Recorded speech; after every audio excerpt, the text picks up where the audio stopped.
Hi there. Welcome to Bourbon Turntable. We are the show that blends the love of music with the love of whiskey.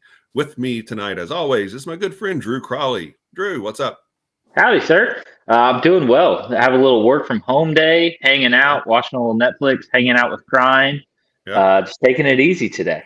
And for those that don't know, Prine is the dog, the new Yes, dog, right? Yeah. yes, So it's a absolutely. fantastic name for the dog. Hey, we've got a terrific show for you. I'm very excited about this. We have Chris Tapp with us. He is the lead singer, the lyricist, and the guitarist for a band called the Cold Stairs. We're going to tell you all about them. If you don't know, you need to know. And we're going to get into that in just a minute. But before we do, we want to tell you a little bit about Barcart Co-op. We are a proud member of Barcart Co-op. It is a collection of friends that produces whiskey content for the whiskey fan. We have Distillers Talk with Alan Bishop and Christy Atkinson. They interview distillers from around the world, really. And if you like to geek out on the bourbon world, that is the show for you. And Alan also has a show called If You Have Ghosts, You Have Everything. Now, there's a little bit of whiskey talk in there, but a lot of it is just based upon supernatural, paranormal issues and experiences, and always a lot of good stories on that show. Alan does that with his wife, Kim. Then on Monday nights, My Whiskey Den with Pat and Mike. That show is Monday nights at 9 o'clock, where craft whiskey is king. And we have one more quick announcement for you here. All right. Don't forget to like, comment, share, subscribe, hit the bell notification to find out when new episodes come out, which is every Wednesdays on all of your streaming services everywhere. Apple, Spotify, whatever other ones there are, and the YouTube where you can watch the live recording itself. Thank you, Mike. We appreciate that as always. So, like I said, we've got Chris Tapp with us, and he is the lead singer. He is the guitarist. He's the songwriter for a riff-laden, groove-infused, most fierce band in the land, the Cold Stairs. Welcome to Bourbon Turntable, Chris. Hey, guys. Yeah, thank you so much for having me. We're excited to have you. Now, you and the band are based in Evansville, Indiana. That's right. The lovely metropolis of Evansville. Yep. Yeah, the armpit of the Midwest. Yes. Well, then it's always good to be on the road, right? Except for missing family. Yeah. It doesn't hurt. We're both Kentucky guys. We grew up. Brian grew up in Henderson, so 15 minutes south of here. I grew up in Madisonville mostly, and so it's about an hour south of here. We're Kentucky guys, and we both fell in love and married Indiana women and got drugged across the Ohio. Well, that's a good reason to get drugged across the Ohio. Yeah, if you got to go for love. You got to go. Well, that motivates us on a lot of things, right? And including the love of whiskey and the love of music. And we're going to talk a little bit about both of those. Now, being from Kentucky originally, or have you been a bourbon guy? Yeah, I was, especially early on.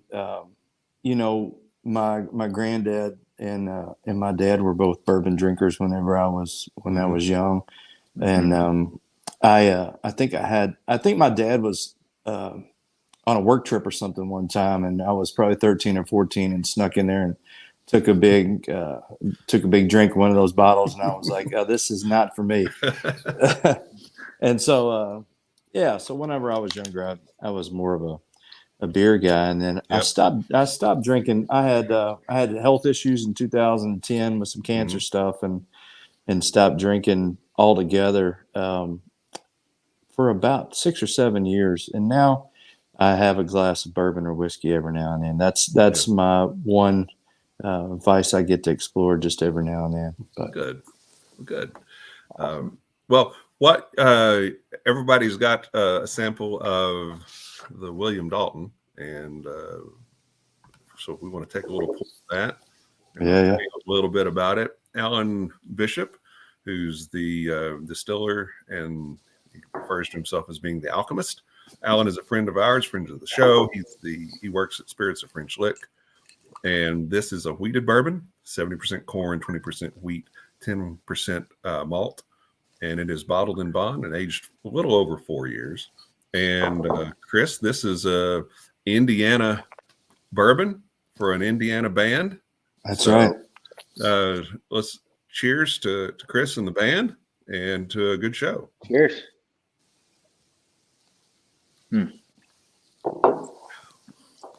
Now, Drew, you've had the William Dalton before, right? Yes, I have. Yeah. No bones about it. I'm a fan of just about everything Alan makes.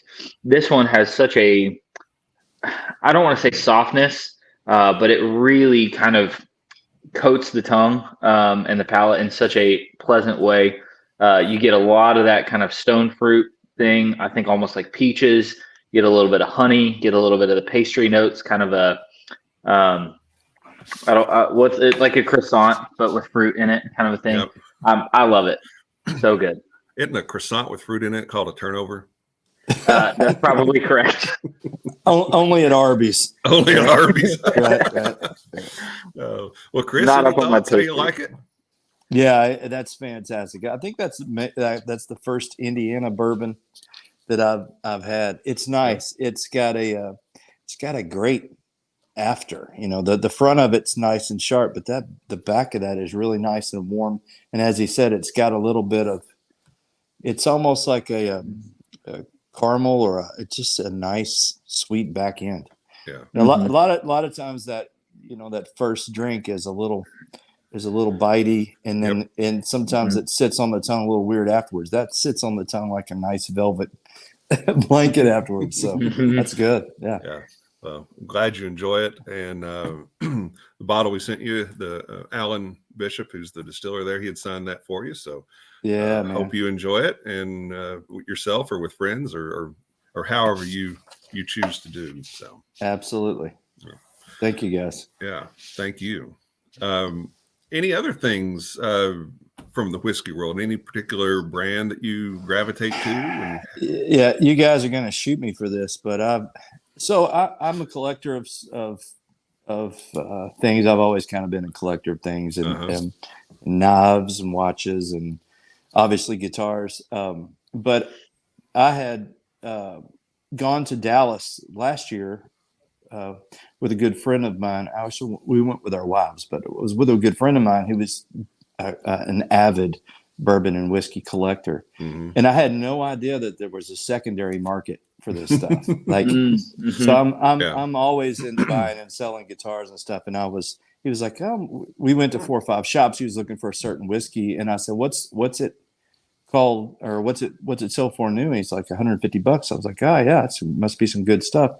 And we went in there and they had a bottle of it in secondary for $600. And I go, wait a minute, why is that $600? He goes, well, it's hard to find. And so this particular liquor store was selling, they had a complete market in the back of some secondary stuff. And that's when my eyes kind of opened. And I thought, it's kind of collecting like everything else. If you're collecting guitars,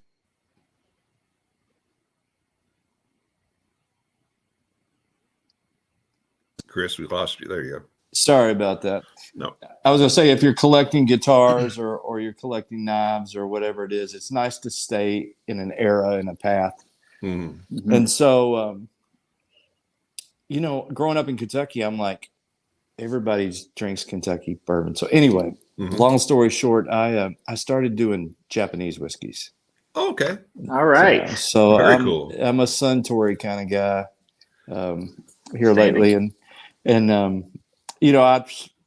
don't know why, but it was a small portion of the bourbon and whiskey stores that we were in. I was like, okay, there's not as much there. I probably can be more knowledgeable about that if I just honed in on something small like that. But I may have to add Indiana in there too. I'm in Indiana. I do love the rest of the state. I'm not crazy about Evansville sometimes, but I do love Indiana, and so I'm gonna have to put that in there as well. Japanese whiskey. That's very cool. I like that. Yeah. I mean, a lot of people, they get into it and they kind of follow down the trail of we call them the bourbon bros, and where you're searching after the same thing that everybody else is searching after. And that's what drives that price up of a $150 bottle to $600 or even more ridiculous numbers than that. but to dive in deep with a neat little niche like Japanese whiskey, I like that. I think that's very cool.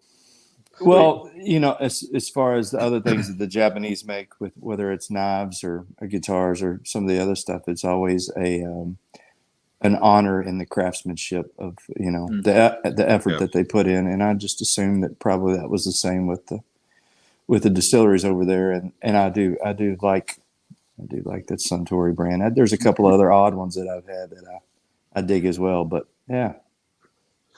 No, I like that. You talked about being a collector, so we're going to want to talk with you a little bit about your guitar collections. And you post, if you don't follow the Cold Stairs on Instagram, you need to, if for nothing else, just the incredible photos of Chris's guitars. So Drew is the guitarist and the musician, the performing artist in our group. I'm far from that. So Drew, I know you've been very interested in some of these guitars, and I'm going to flash a few of them up on the screen. So just ask whatever questions you want here. Sure. Yeah, no, I'm salivating. Just tell us a little bit about it. I mean, we've got a resonator and then a hollow body. I think it's a Gibson. I can't really tell from that picture, but tell us just a little bit about how you come across these guitars and what got you started with the love of vintage guitars.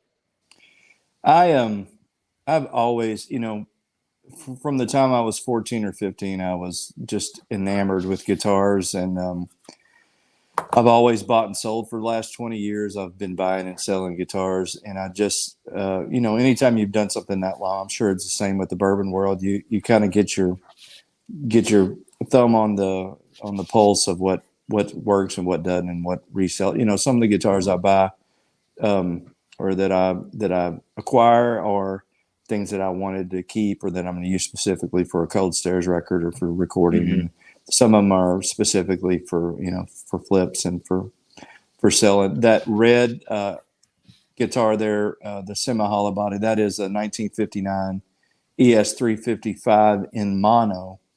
So a 1959 Gibson guitar period is a very rare guitar, and then there were only so many of ES355s made. They're the more ornate ES model with the nice inlays in the neck and the gold hardware. But that guitar was made as a stereo mostly, so it had stereo outputs, and you don't find that many that are mono that come from the factory. So those are the same PAF pickups in that guitar that are in like a 59 Les Paul, which is the most desirable guitar probably in the world. Yeah. So that guitar was amazing, and I found it at a good price. I knew what it would bring. I am friends with guys like Joe Bonamassa and some other guys that are much more avid than I am on these instruments. And I said, "Hey man, I found this thing. What's it worth?" And they thought, they shot me a price of what they thought it was, and it was an investment. I sold it 18 hours after I got it in. Oh, wow. So awesome. Yeah. Awesome. You mentioned, go ahead. Sorry. I was going to say a collector in San Francisco bought it with, just as soon as he saw it. And he's got a collection that also includes some Eddie Van Halen guitars and 50s guitars. And so I was like, that's cool. Yeah. That's really neat. You mentioned trying to acquire things specifically for Cold Stairs records. I know for myself, I try to get one new guitar every time we go to the studio.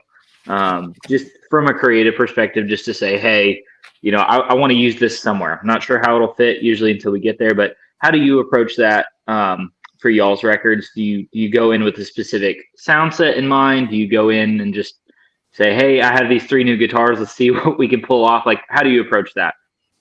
Well, at the end of the day, they are tools, they can, a cool guitar or something that's emotional to you can obviously, no pun intended, strike a chord or cause some creativity to happen. And to me, I guess the most important thing as far as writing or going in the studio with a guitar is having something that brings out songs, I don't get too sentimental on most of them. Most guitars that I have, and they spark for me to write some songs, which is the most important thing in my world. And once I have some songs out of them, I usually sell them and then move on to the next one. Studio wise with us, I usually gravitate towards one thing with the sound, and I'm writing a record around that. So 2019, I was lucky enough to get a Fender endorsement, and they made me those Meteora guitars. And that guitar really was it was the center of the universe for me writing the last couple records. Sure. Because I knew it's almost having a bass note on something, having an epicenter that you can go out from. I knew exactly what the guitar sounded like. And so if I positioned it with the different amps or different pedals or different situations in the studio, I knew exactly what it would do. And sometimes, to me, I liked having that confidence. But the fun, that's the cool part. But the funnest part is after the fact going, okay, so this guitar or this song needs a little bit more of something. And what do I have in the catalog of guitars in here that would be great? I have like an old Jazz Master, I have a 64 Jazz Master that I used on a couple songs. And I have a 1953 Telecaster that I used on in the nighttime on the last record. And, it was just like, this is perfect for this. And then it does become sentimental because you have an instrument that's tied to something that lives forever, and they're harder to get rid of when you do that. But sure, got to pay the bills. So these are a couple more. Yeah. So that's my 1953 Telecaster on the right. That guitar was acquired from a man named Jeffrey Niedermeyer, whose mother was a famous fashion designer in Chicago, Judith. She designed interiors for everybody from Oprah to, the Rolling Stones. And so he was friends with Keith Richards, and he was looking for an old guitar, and Keith helped him source that one. And Keith actually played that guitar and gave his blessing. So that one was a very special guitar. So I got it. Yeah.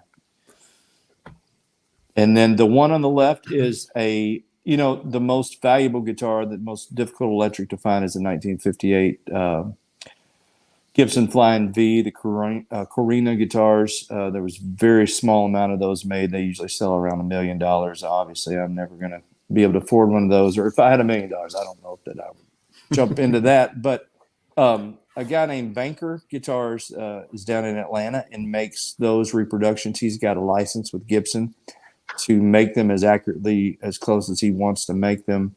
And he built me that guitar just a couple months ago, and it quickly became my favorite. I've played it for quite a few of our shows lately, and it's killer. It's a Lonnie Mack type thing, so it's got the Bigsby on there, and it's got aux4 pickups in it, and it's just an amazing instrument.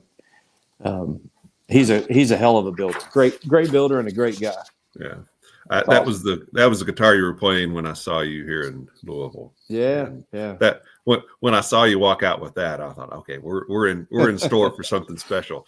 Right. It's like I guess Billy Gibbons did that better than anybody. Throw on a beard and some really cool guitars, and you're a rock star. As a middle-aged white guy, it's like you're not going to look like you're not going to walk on stage and look as cool as Jimi Hendrix. Something you have to have something that kind of sets the tone. And I feel like a lot of my guitars do that. That V definitely says, "Hey, we came here for business." You can't walk on stage and goof off with that guitar, Yeah.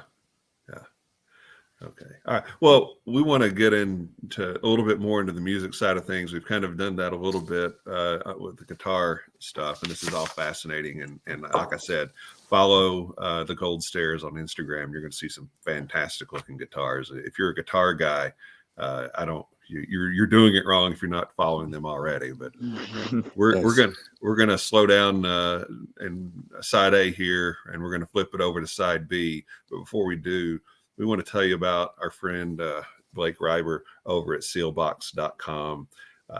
Blake does a great job introducing craft whiskeys to consumers around the country. You can find there are a lot of places where distribution gets in your way of trying some things that are a bit different, that are unique to you and your palate. But Blake and Sealbox they take care of that with a whole lot of the craft distillers in the country. So check out sealbox.com. They always have some really interesting stuff there. They just launched a new app, so you can now shop from your phone very easily. So check out Blake at sealbox.com. All right. So, Chris, one of the things that we ask everybody that we have on the show as a guest is, what was your first album? Do you remember? Yeah, it's not very cool. I think I've been asked this question before, and I'm not for sure I've given the same answer every time, but I've thought about it because I get asked it so many times. But I think the first record that I had was, I had a little 45 of Glenn Campbell. Yep. All right. What was the cowboy song he had? Rhinestone Cowboy. Rhinestone Cowboy. Yeah, I think that was the first. I remember I had a white Mickey Mouse record player, and that was the first one, the first 45, first record I had, which was Great. I do remember spinning. I played it over and over, So That's very cool. I like that. I like that a lot. Most people, their first album is not something that they're necessarily really excited about. Yes. Yeah. Mine was an old K-Tel record. There you go. I don't know if you have any concept of what those are, if you're old enough to even have a shadow of a memory of what K-Tel was, but that was my first. I remember hearing the commercials. Yeah. What about your first concert? My first concert was Kiss. Oh, well. That's really cool. And I specifically remember when I got the Glenn Campbell 45, it was at a yard sale, and there was a Kiss record there too. This is decades beyond when both of them probably came out, but they wouldn't let me get the Kiss record. They let me get the Glenn Campbell, wouldn't let me buy I looked at the Kiss cover and was like, oh, what is this? Yeah. But yeah, 6th grade, Evansville, Indiana, Robert Stadium. It was amazing. Oh, that's very cool. Do you remember the year? Oh man, I don't. I think I was in 6th grade. Yeah. I remember being in one of those big custom vans with that parents used to drive around back then with the lights in the back, and there was about 10 of us piled into one. We convinced somebody's mom to take us to the Kiss concert, and the whole time she was like, what is that smell? Yeah. Like, I don't know. No. At a concert, no less. Yeah. Who'd have thought? Do you remember which record that was that they were touring at the time? Man, I think it wasn't one of the cooler ones. It was Lick It Up or one of those ones after that. Okay. Yeah. But Very it was cool. still great. It was mind blowing. For 6th graders seeing Kiss in concert, that can't be bad, right? I was absolutely hooked, and then we were begging afterwards. Every concert that came into town, it was always fingers crossed that the opener wasn't too crazy or whatever, that we wouldn't get that. You guys can't. I don't like their music, or you guys can't see them, because my music intake, at least visually up to then, was watching the Lawrence Welk show with my granddad. Hee-haw?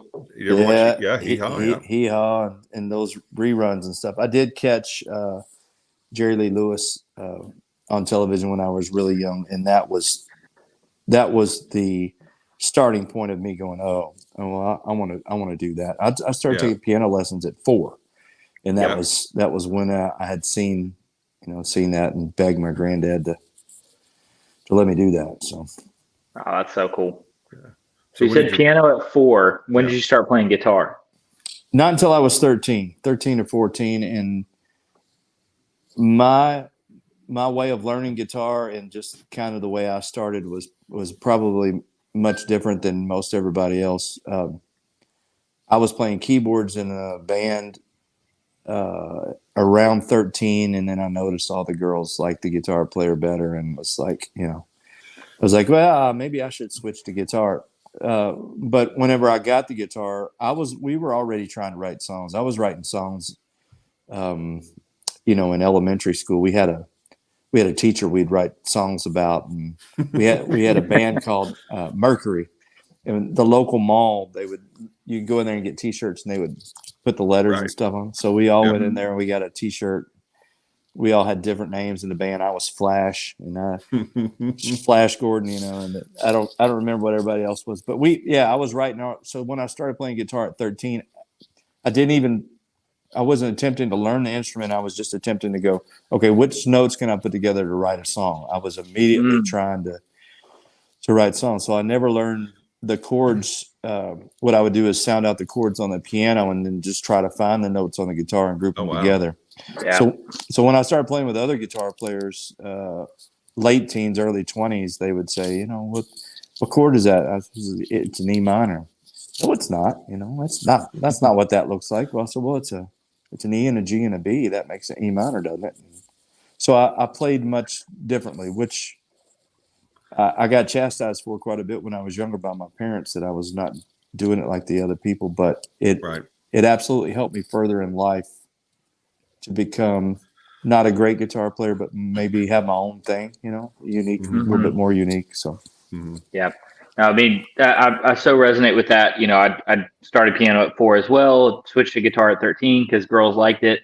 Yeah. But it was so much more of so I grew up in Oklahoma, and everything was based around Nashville system numbers. So I couldn't tell you, why I played how I played. It was just within, the Cage system and the Nashville system, and you just figure it out.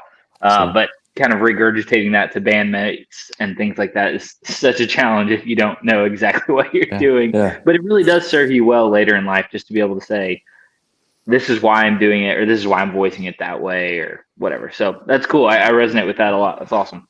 Yeah, and that was probably difficult to deal with then. Now,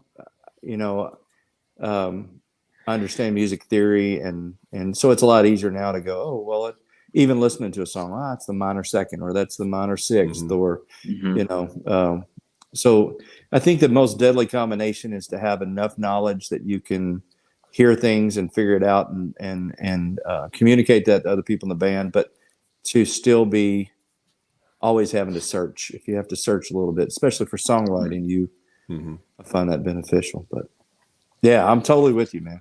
13, it's like, oh, hey, everybody's looking at the guy over there beside me. I'm playing the keyboard, and it's like, yeah. Yep.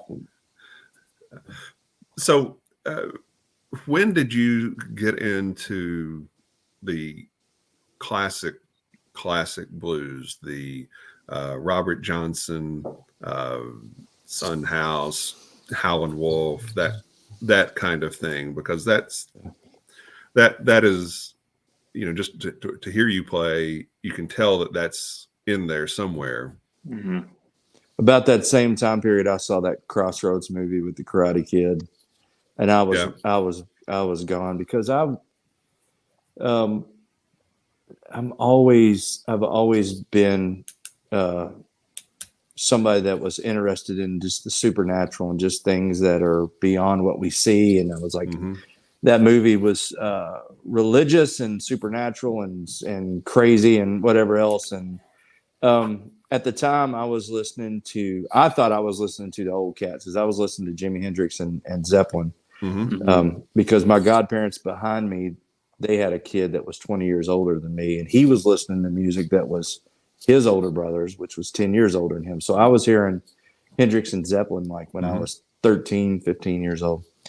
But then when I saw that movie, I was like, oh, well, this goes further back. And then, Zeppelin went to Muddy Waters, and Muddy Waters went to Robert Johnson. And I've just always been infatuated with it. One of the most difficult things, partially in my musical non-career, whatever we're going to call it, is trying not to emulate that exactly. Trying to make records that are rock records and blues records that I like, and having a nod of the hat to that stuff that I love without trying to just recreate it, because I admire it and love it so much. It'd be so easy just to rip it off. Sure. Yeah. Yeah, Drew, didn't you say one time? I don't remember who you were quoting, but when you stop sounding like the people that you're inspired by, that's when you develop your own sound, or something to that effect. Yeah, there's several quotes that kind of speak to that same thing. I'm always fascinated by that project or by that process because, I have a list of 5 or 6 people that it would be very easy to walk into a studio and make a copycat version of one of their records, right? But having bandmates and kind of that'll push you away from that and say, okay, take that inspiration, but go do something with that. Don't just rip it off. I'm wondering how you guys approach that. Is that something that you personally, push on or try to develop, or is that something you guys have found your own sound as a band? I think we've definitely had a formula now. It helped us a lot being a 2-piece for 10 years because there was a large aspect of music that especially live music, we just couldn't do as a 2-piece. So it really honed in a sound. And we didn't want to be the White Stripes or Black Keys. I wanted bass, so I figured out a way to play bass, and it just kind of allowed us to kind of come up with our own thing. But now I approach, if we've got a record and it's got 12 to 15 songs on it, I want a song on there that's a Zeppelin thing. I don't, at the end of the day, I'm serving me as the master, and I want to hear something that I want to hear. So what I'll do is if I want something that's got a Zeppelin type riff to it, then I don't sing in a phrasing that I would think would be Zeppelin, or we do the production differently, or we approach the drums differently. Brian, our drummer, is much more of a jazz infusion type fella, and so I would have to really pull the reins my way and go, hey, I want this to sound like, Black Dog or whatever to make it happen. And so that makes it somewhat easy. But I've always admired. I mean, Zeppelin did the same thing, and so did everybody from Free and those bands all the way up to Duran Duran. Everybody has somebody that they got it from and that they are paying homage to, and sometimes somebody that's well versed in that can go, I hear a little bit of Heartbreaker and Anyway the Wind Blows, and some younger kids and young people that haven't heard that, they don't get that at all. Right. So I agree, because like Mountain has a In My Time of Dying feel to it. And it's not like, oh well, this sounds like a ripoff, but you can kind of see the DNA of it kind of interwoven in the song musically. I think Parchment Farm is like Living Loving Maid a little bit. Just it's not like you're lifting a riff. It's just you can, when you listen to it, you're just like, okay, there's a familiarity to this, but there is also a very unique twist made on it as well that you make it your own. Parchment Farm literally was me going, okay, I'm going to take Living Loving Maid, and we're going to, because I'd heard that riff in other older blues songs. I was like, okay, we're going to take that specific riff and we're going to mash it with Buka White's Parchment Farm, because I know Jimmy was listening to Parchment Farm, and that was just a complete, that's what irks me is when you talk to some of these bands, Greta Van Fleet and some of these guys, and they're like, well, no, I don't, I didn't even listen. I was listening to Queen. You're lying. You sat in the mirror and you made those poses, and you're trying to do that. So I'm not about that at all. But that is Living Loving Maid. On Mountain, that song specifically, In My Time of Dying, Blind Willie Johnson's version is a beautiful spiritual gospel thing. It's a very it's to the frame of I'm gonna die, we're all gonna die, and when I get there I need a little bit of comfort. And I love Zeppelin's version of that. But with everything else that's Zeppelin, they had to turn the lyrics around, and the lyrics become sexual and dark and whatever else. So I was like, no, we're because at that point, and now as much as I love Zeppelin, I love Blind Willie Johnson much more than Zeppelin. And I was like, okay, I'm going to take that riff back, and I'm going to write more of a spiritual type song to it, and put that back in Blind Willie Johnson's wheelhouse. So I love that. Love Let- that. Let's talk a little bit about the spiritual aspects of the Cold Stare songs, because there are some where it's rather overt, and then I think there are some songs where it's a little more subtle. But there is an element of spirituality in a lot of your music. I think you could say there's a spirituality in all of your music because there's something spiritual about music, I think. And there's a lot of biblical references in your music. And you're not obviously not bashful about that. So talk a little bit about how that aspect of your life has influenced your songwriting.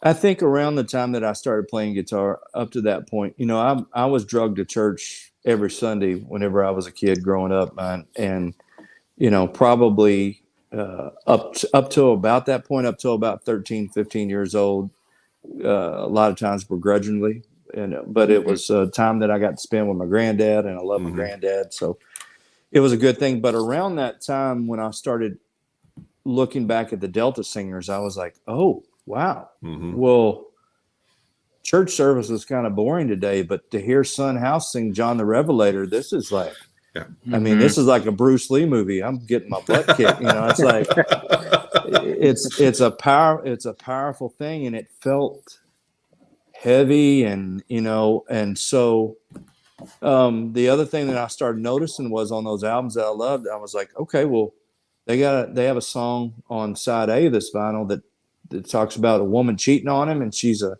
this and that, and he had to shoot somebody and woke up with a gun, and then the next song's talking about a religious theme or a relationship with Jesus or whatever. And man, it just really felt honest to me. And I just don't think that you can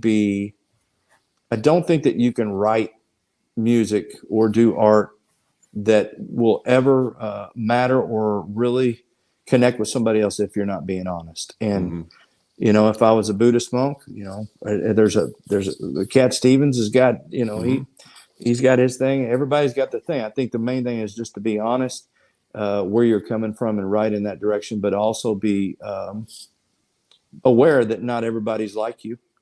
So I don't want to write something that nobody can relate to because I'm singing about something that's important to me and not somebody else. Right. So I'm careful about how I frame it, but I love Johnny Cash and Elvis and Waylon and a lot of those Son House, Blind Willie Johnson, all those guys that were able to communicate how they felt about those topics without beating anybody over the head and being cool about it. So, and the other thing is while I went through everything after 2012 for a couple of years, I was going through a battle with cancer. And I had 18 months of treatment, and then I had a couple of years after that of getting tested, and looking death in the face will certainly bring forth your thoughts about eternity. And so, that creeps into writing. I don't ever sit down and go, I'm not one of those Nashville cats that goes, today we're going to write a song about this exactly, Right. I'm in the car and the song comes, or I'm in the basement, or I'm in the studio, or whatever, and whatever comes naturally comes. So,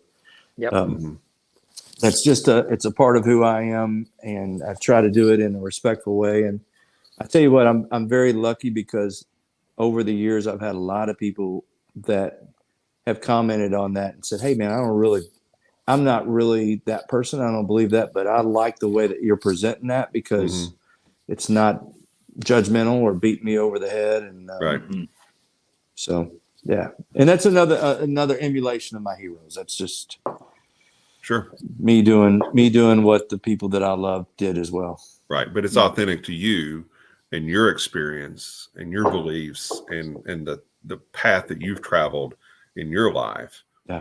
It's not like, hey, that's what they did, so I'm going to do the same thing and mimic that. Because they also did a lot of other things, that I definitely don't want to emulate. And I love Black Sabbath. I love, it doesn't. I like a lot of stuff that doesn't line up necessarily with, and actually I think Black Sabbath does, because it's always a warning about the devil, right? But I think that I like a lot of stuff that doesn't necessarily line up with Sure. what I may feel about something, and so I don't have a problem separating the two or letting it bother me. Right. Yeah, they're not mutually exclusive. I No, think the best art kind of walks that line well. yeah, and I piss people off. I'm sure I'll. I do and say things sometimes that don't line up with, I try not to do things and say things that don't line up with what I believe. Mhm. But sometimes I may do something, I've had people before say, oh, you got this song about Jesus and Jesus' brother James, but yet you're playing in a bar or whatever else. And to me, I try to say that in the sweetest way, but I feel like, it's like, how much had you really studied that message? Because he wasn't hanging out just in the church. Right. The best thing that's happened to me a couple times, is playing those type songs and having somebody come up afterwards and go, man, I'm having a really bad day. And actually that spoke to me and, and helped me. And so we're human, man. If you can't be human, that's, I could go on about this forever, but it's like that's the problem with that message right now, that the church is losing people, is because you have these people like, that are holier than thou and not being real about it. So anyway, I'll leave it at that. Yeah. As I have a drink of my bourbon, which I'll catch slack about too. But join the club. Yeah, I was gonna say, this is a conversation we entertain on a very regular basis. Maybe it's a topic for another time between the three of us, but that's you're speaking our language. Yeah, I mean, we started a bourbon group, 3 or maybe 4 years ago. Yeah, close to 4 years. And most of the guys in the group are either in a Bible study that I lead or I go to church with. Okay. Yeah. And the two things do not have to be mutually exclusive. A lot of it's about how you bring people together and develop relationships and absolutely support one another through life. And you kind of use a bourbon group as the excuse to get together, or you use a concert as the excuse to go hang out, or it ultimately it comes down to, how are you developing the relationships with people? How are you showing people that you love them and you value them? And there are a lot of different paths that can get you to that place. Absolutely. And that's the end of my sermon for the day. So sorry. Yeah. But we're keeping it real here, which I love. Well, I want to talk, speaking of relationships, you and Brian have played together for how long now? Man, off and on, probably 20 years. We were kids. We were kids when we first started playing. I remember he came. We had a band that was very successful. We had a band that was successful in the area in 2000. I had called Moby Dick, and Brian came and tried out for that. At the time, he was not a good drummer. And I was like, no, man. He came in, brought this big kit. He'd kill me for saying this, but it just wasn't. And then I went through a couple iterations of different bands, and about, I don't know, a year or two later, I was at a music store and saw him in there. And another guy, mutual friend of ours, was looking for somebody to play, and we got together and played. I couldn't believe it was the same guy. He had gone to the Crossroads because he was a way, way different drummer and just playing amazing, which speaks to how much hard work he had put in. Yeah. There's and whenever you hear somebody play or sing, a lot of times they'll bring up musical memories or reminders of somebody else. And to me, he plays with a lot of Mitch Mitchell and Kenny Aronoff. Yeah. And he is just lot of fun to listen to, and seeing him live is just the same. He puts a lot into it, and it fits really well with what you're doing on guitar. Definitely. How do you guys work all of that out? Man, it's a natural thing, and he's a fantastic drummer. He took lessons with Kenny for a while. Oh, and really? That's probably where some of that comes from. And then the Mitch Mitchell thing, when you watch him live, when you watch Brian live, he sits right on the rail. It looks like he's about to come off the rail sometimes, and he has that Mitch Mitchell aspect that's a little dangerous, which I've always loved. Yeah. But it's a very natural thing. We've played together so long now that when I bring in a riff or we start working on a song, I already kind of know what he's going to play. And sometimes we intentionally go, hey, don't do this that you normally do, and let's do something different or whatever. But yeah, it's like anything else. If you have a dog for 15 years, you communicate with the animal. After you've been around something that long, you find ways to communicate that are not verbal, and we have a great communication that's like that. So I'm very lucky to have played with him this long, and he's the best all around drummer that I've ever been around. There are guys that do specific things that are great, and there's guys that I'd love and admire on the drum set that I'd love to. I'm doing a song with Shannon Forrest, who played drums for Toto and played on like a million top 10 hits in Nashville. But we're doing a very specific song that I'd written for TV and film stuff.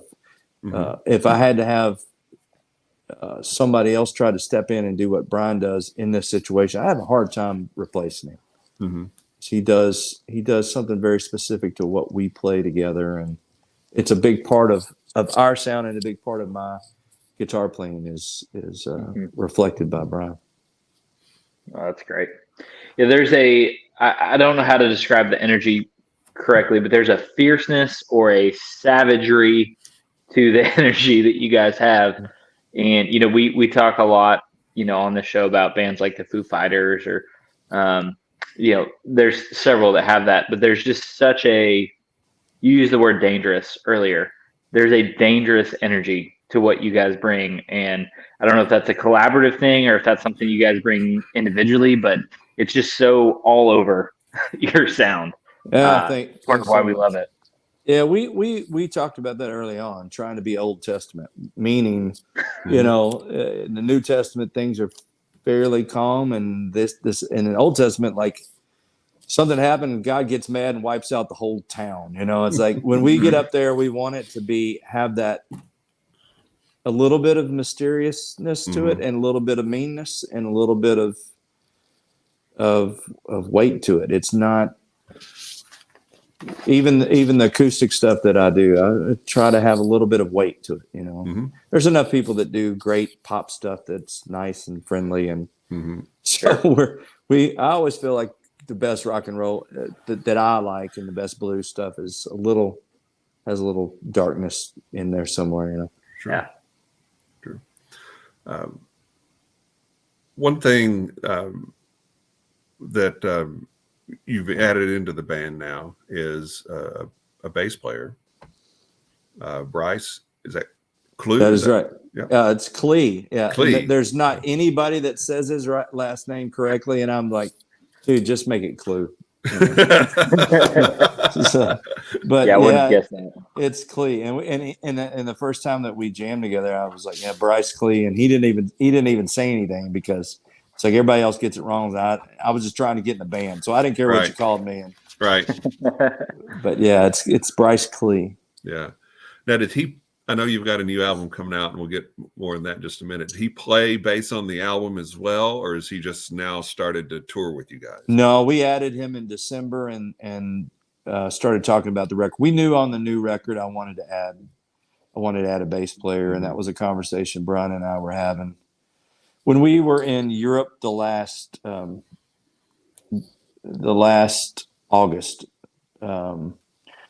our record label came out to see us, and one of the people from the record label were like, "Man, you guys are just amazing as a two-piece. The only comment that I'd have is I miss you playing the solos that are on the record because you weren't doing them live." And I was like, "Yeah, I can't do that without a bass player." We didn't want to play with tracks, and so it was like, and so I told Brian, I said, "Man, I think it's time to add somebody," and he was not about that at all. He said, "Well, we're going to lose what uniqueness that we have, and we're going to be like everybody else as a trio." And I knew that wasn't going to be the case because it's the songwriting, and as you guys said, it's an energy that really separates you out. But Bryce was really the only guy. We've had Chris Chaney from Jane's Addiction. We've had some great guys play on the record with us before, but Bryce is really the only cat that we thought would actually work, because not only do you have to be a great player, you have to be humble enough to listen to my direction on where we're going with the song. And you also have to be able to ride in a van and tour around the world and be in an airport and have a 4-hour delay and not kill each other. And his demeanor and his attitude is just fantastic. So yeah, we decided, we talked to him, got together and had lunch, and I was sold on it right away. It took Brian a little bit longer, but we got on it right away, and we worked up the record in December, and then we went in Nashville. And we had played 2 or 3 gigs prior. That's it. We'd gone out, played a couple shows on the road, played Kansas City, and but we cut that record. We say 2 days, but we really cut that record. The new record that comes out in March, we cut that record in a day and a half. Wow! And we did it live in the room, which was great for me because I didn't have to go back and play bass parts. We just got in the room and banged it out, and I love that. It was great. Yeah, it's fantastic. Yeah. Now, up until I guess through the Ways album, you guys were independently releasing everything at that point. Is that correct? The Headbent record is with Small Stone Records. Oh, okay. Out of Detroit. So that the Mountain record was released by us. The Headbent record was Small Stone, and then Ways was Anti-Fragile. And Scott at Small Stone is a great record label. Quite a bit more heavier stuff than what we do for the most part is his releases, but all stuff that we love. They were great, and that was a good record deal for us. And the deal for the Ways record with Anti-Fragile was also a good deal. It was a reasonable deal. We had early on, right before I got sick, we had offers from Hollywood Records, which was Disney. We were talking with Capitol. We had big label stuff, and the deals were horrible. And we had enough friends that had signed deals that we knew that if we signed those big deals, that the record would get shelved, or we'd never see any money. And at the time, it was like, well, we need you to go out on the road. Well, okay, well, who's paying for that? And they weren't doing a lot of tour support. There wasn't a lot of that offered. Right. And so when we did these other deals, the labels were smaller, but they were well known, and we were smart enough. I'd read enough contracts and stuff by then that we did good deals. So we've been fortunate. We've had 3 record deals now, and they've all been. Mascot's great right now as well. Yeah, that's awesome.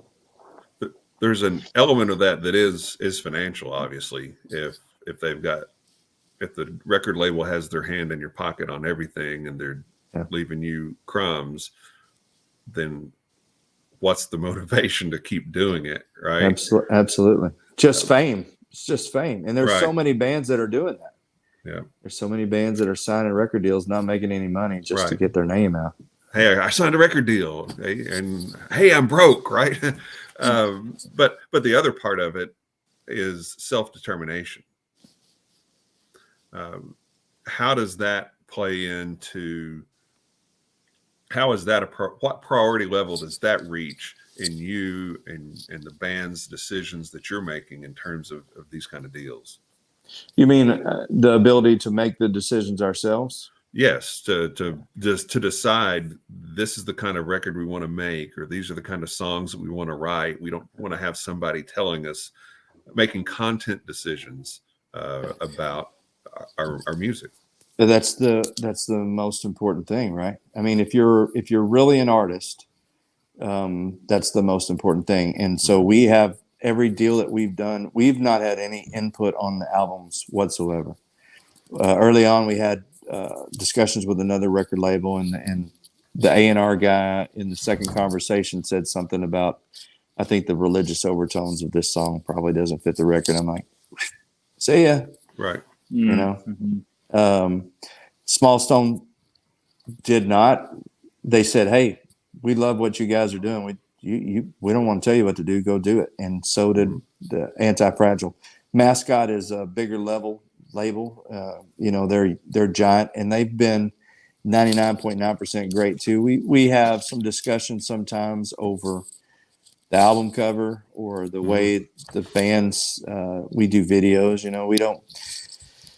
We don't want to do a video with a lot of hot chicks and cars doing burnouts and stuff. That's great for somebody else, but it's not how we want to be represented. So sometimes we have to. You can't. It's like meeting somebody. If you've not known them that long, you don't know what film they want to watch or what book they want to read. And sometimes it takes a while for you to really explain. Sure. Hey, this is where we're coming from.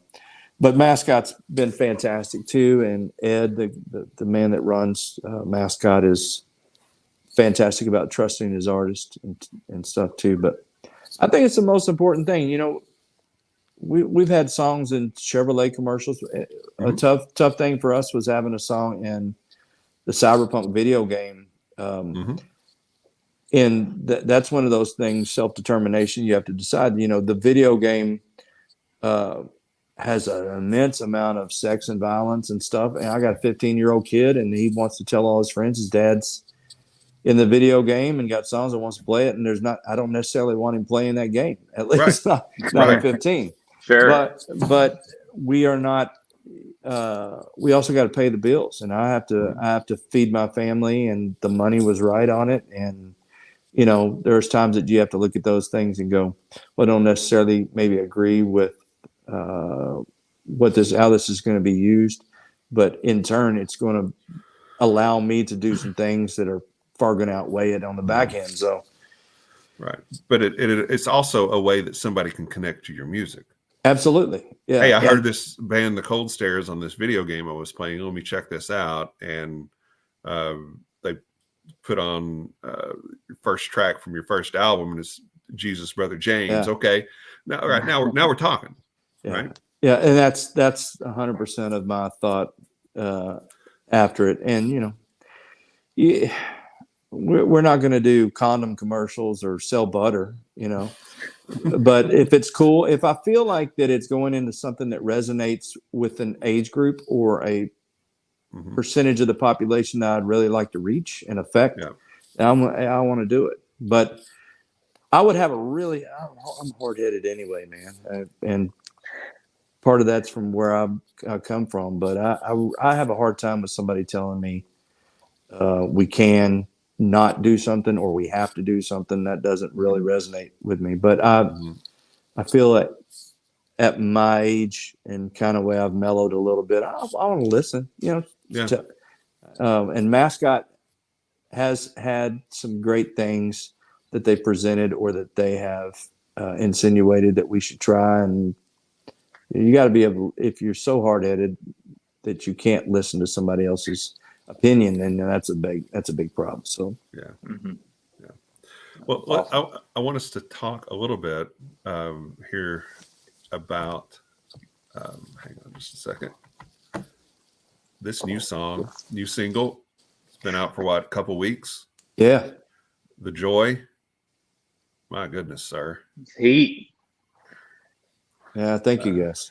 That it is a bit of a departure, but it is just as fierce, but in a different kind of way.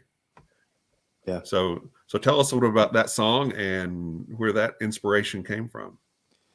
That one was a decision to go, okay, we got a bass player. We can do anything we want to do now. Let's at least put something on the record that's very different from what we've done in the past, partially because we can, and I've written a lot of stuff from the viewpoint of things getting bad and surviving bad things, but not really of that much of coming out the other side. And, Brian and I had both been divorced, been remarried. We've both been remarried almost 10 years now. And,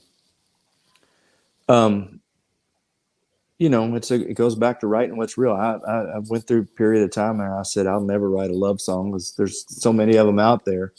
Mm-hmm. But when you have the antenna up, sometimes what comes. And that song, I wanted to do something that lifted in the chorus and had that was pretty. I've been listening to a lot of Pink Floyd and wanted to do something that had that beauty to it. And, that song, those verses in that song are about dealing with a very bad relationship. And then the choruses are about coming out on the other side. Yeah. And as kind of generic as it is, in my mind was just thinking about, sun always comes out after the rain, the worst storm ever eventually. Right. And our friends in Florida and fans in Florida are seeing that now, but that song's about perseverance. And it doesn't have to be a love song. It could be about addiction. It could be about bad relationships. It could be about overcoming disease. It could be, it's just a song about getting through on the other side. But, this new record is a lot of what you normally hear from Cold Stairs stuff. And it's a good 25-30% of some stuff that we haven't done before. And it's just about us exploring and trying some new things. And that's kind of where that one came from. But it's terrific. It's one of my favorite songs from this year. And I've listened to it numerous times. Yeah, thank you. And I believe there are a couple other singles you've already got on that from that album. Yeah. The Ghost is one, correct? Yes. Yeah. And yeah, then, we had kind of argued with that. So we were going to put Nothing But the Blues out, and I was like, well, that's great. Let's throw an acoustic track out with it. And the label didn't really love that idea, but I like having that contrast. We had Nothing But the Blues. It's really heavy and got that thing. And then we've got a song about a man losing everything and his wife and sitting around, dealing with that. So, which one of the things that I wanted to ask you about, and that reminds me of it, is the storytelling that you do in your songs. Mm-hmm. First, are there storytelling songwriters that you go back to or that inspired you to develop that style? Yeah. It's the most, to tell a good story in a song, I think is the easiest way to show somebody that you're a real songwriter. Mm-hmm. There's beautiful songs that are very abstract. There's a lot of stuff that I like that you have to go, oh, well, I interpret this way. But I loved Westerns growing up and loved old movies growing up. And the aspect of telling stories, I realized early on, man, that can really have an effect on you. That whether it's, whatever in the movie, you get emotionally charged. And I wanted to do that in a song. And I also wanted to, the way that I always visualize songs in my head were always, whatever the song was, I always saw it in my head, And so was just trying to do a proficient job at creating a story that was a little different, or that, that I would like to see as a movie, or I just want to have a 3 or 4 minute escape where you kind of put yourself in somebody else's shoes, which I always am trying to do as well. So yeah, I love that, man. And the first time I heard El Paso, first time I heard some Marty Robbins, or I was gonna say Marty Robbins. It's like you're like screaming it. Yeah, it's just absolutely get enthralled with that. The song that really, a lot of the early Delta Blues stuff really set me on fire for stories. But the song that really knocked me out was Long Black Veil by Johnny Cash. Mm-hmm. And I heard that and I was like, I get chills thinking about it now. It's just it's a story of beauty with some very human things that happen nature-wise. Somebody's dying eventually. Right. Somebody's getting their heart broken eventually, and it's beautiful and it's dark and it's mysterious and it's all those things at the same time. So that's a huge contribution on the way that I think whenever I write those type songs. Yeah. Well, the album is called Voices. It comes out on March 10th. That's a long time to make us wait for this album, Chris.